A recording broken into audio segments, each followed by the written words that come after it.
guys, it's Grace from Grace Gets Gastric. Sorry for the kind of gross sliding. I am here today to do the throwback tag, and I'm probably gonna have to do it in two parts because I am actually at the airport in the cell phone waiting a lot, waiting for my dad to get through customs. So I'm guessing I'll probably have to cut it short, but some time to kill, and I figured I would play along with the throwback tag. I was tagged by the lovely Jamie from Smaller and NCRNY. Link to her channel below. She's awesome, and she knows how much I love tags, so thank you so much, Jamie, for tagging me. So yeah, to start, what is an old school song you listened to when you were younger? And all the questions I'm going to go ahead and put below as well. We listened to a lot of old school music when I was younger. My parents got divorced when I was 4, and pretty much my whole childhood we did 1 week with my mom, 1 week with my dad.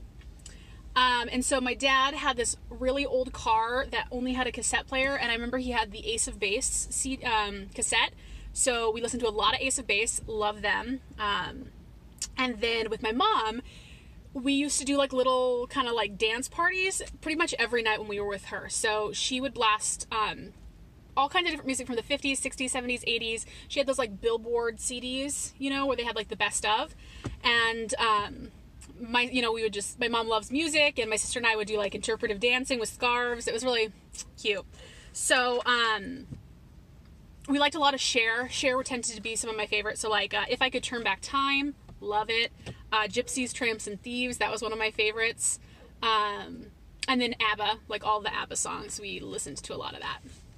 But yeah, honestly, my sister and I actually have a Spotify playlist called Mom Songs. And so it's like all of these old school songs that we used to love when we were kids. Number 2, have you ever attended or thrown a block party or a house party?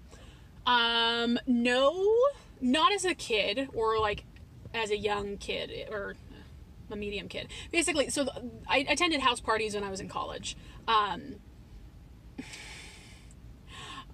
So the first house party, we had like parties at houses, but they weren't kind of like what you would consider like a house, like a rager or anything. You know, it would be like 20 people or something in high school. And then my first like real big house party was my freshman year of college on Halloween. And I went with one of my friends from high school whose birthday is on Halloween. And she's turning 19. And she decided to try to do 19 shots for her birthday over the course of the day, which was obviously a terrible idea. So she ends up blacking out. I was wearing like a inappropriate Snow White costume, and it was daylight savings that night, and so all the buses stopped running because of it. And so I had no clue where we were because it was her friend's house, and she was blackout drunk. So I had to try to figure out how to get back. It was like a whole thing. So I didn't actually attend to very many house parties after that. It was covered in beer. It was just not. It's not a fun experience. I don't like house parties because I'm an introvert, and if I only know like one person and I cling to them, and then, it's awkward.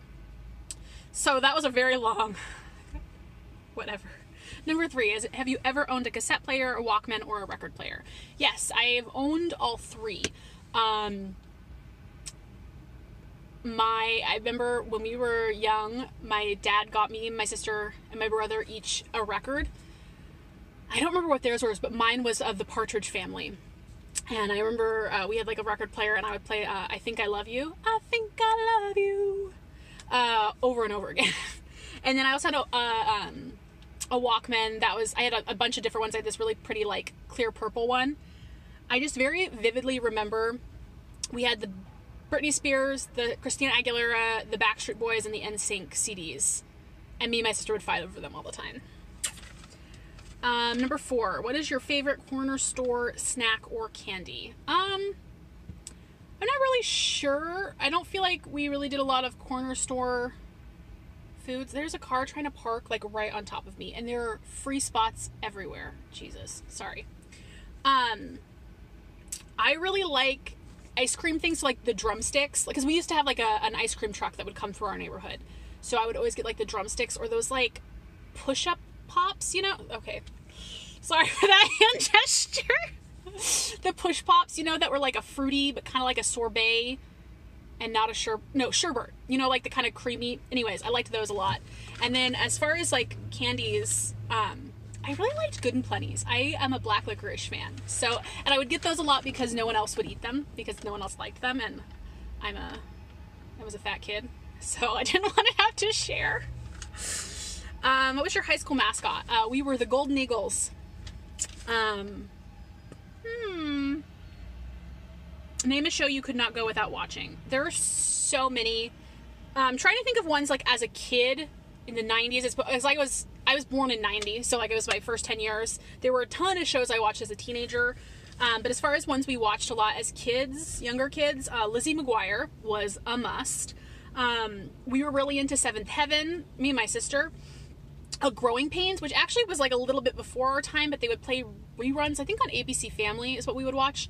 And we were all about the Seaver family. And then, of course, Boy Meets World. There were a couple of other ones. We were really into, the Disney Channel used to have I think it was Fridays. They had a movie, they would premiere movies. And like they would have new ones, not every single Friday, but like once a month. And so like those were like big nights for my sister and I, and we would like go into my room. So we had these like little TVs and make like snacks and drinks and just like, yeah. Have you ever used a payphone? Nope. No, I have not. What games or activities did you play with your neighborhood friends or cousins?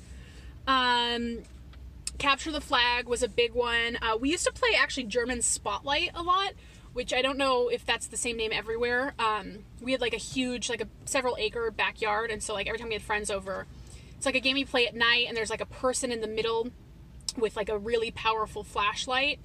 And we lived kind of like on the edge of woods, and like we had a pole barn, and we had a lot of stuff that you could hide behind. And so basically like for us, the goal was to get to the house without being spotted by the light. And then if you're spotted, then you come and then you're the spotlight. Anyways, it's a lot of fun, as a kid. And, I remember too, when we were really younger with my cousins, when we would visit, we would play Power Rangers. And I, of course, was the pink one. And like, I barely remember that, except for I do remember being the pink Power Ranger. I was also really weird when we would play like house a lot. And then I would be the mom, or like school with my stepsister, who was a little bit older than me. And, she would basically like get me to do her homework because I was kind of an advanced kid and she was not into homework. You know, she was kind of like a sorority type girl. We were, you know, close, but like I really liked learning, so she would like teach me her homework and I would do it, which I really enjoyed because I'm a nerd. Who was your childhood best friend? So my childhood best friend was a boy who lived across the street from me. He was in my grade, and then he had a younger sister who was my sister's age, so we were like super close. We would just do all kinds of things together. I remember in 3rd grade, we went through this, like learning module about Native Americans and like, particularly in where we lived, the Pacific Northwest, and like how they would live and what they would do. And there was this part about, I think cedar bark, tree bark, and how they would like use it to make clothing and stuff. And I just remember like we had a tree that Zach and I like, Zach was his name, we stripped the bark from it and like we're soaking it in water, and our parents came home and we're like, what are you doing? We're like trying to weave a dress. Did not go well. I also remember, super embarrassing, I was getting changed, and this was like, I don't know, 3rd grade, 4th grade. I was getting changed. I was like in my underwear and the doorbell rings. And I decide that, oh my God, it's my grandma. My grandma lives in Portland. We had no plans to visit. There was no reason for me to think this was my grandmother. But I'm like, it's grandma. So I run to the door in just my underwear and open it, and it's Zach. And I was mortified. I remember I ran to my room and I crawled under my bed because apparently I could fit there back then. And he had to like come into my room and like convince me it wasn't a big deal. I mean, because we were young, it wasn't like I had anything to see, but yeah, that's like my strongest memory involving him, is flashing him. Fun. And then the last one is to show a throwback picture. So I don't know what I'll show, but I'll show something now. I'm actually going to my parents right after this. That's why I'm picking my dad, and we're going to drive to their house. So there should be plenty of throwback photos for me to choose from. So this was actually really fun. Not weight loss surgery related, obviously, at all, but it was fun to kind of think about all the nostalgic stuff. So I'm going to go ahead and tag oh man, I thought of people, but I've forgotten. Smile and Shrinkin', and Downsizing Danielle, and Survive Sleep Slay. I bet that she'll have some awesome answers. So, and anyone else who wants to do this, honestly, I just picked 3 people. I don't know who all has been tagged. I've seen it a couple of times so far. So, yeah, tags are always great. I hope you enjoyed learning about my childhood. And I hope you guys have a great day. My dad is actually calling now, so perfect timing. I actually got through the whole thing. I'll talk to you later, guys.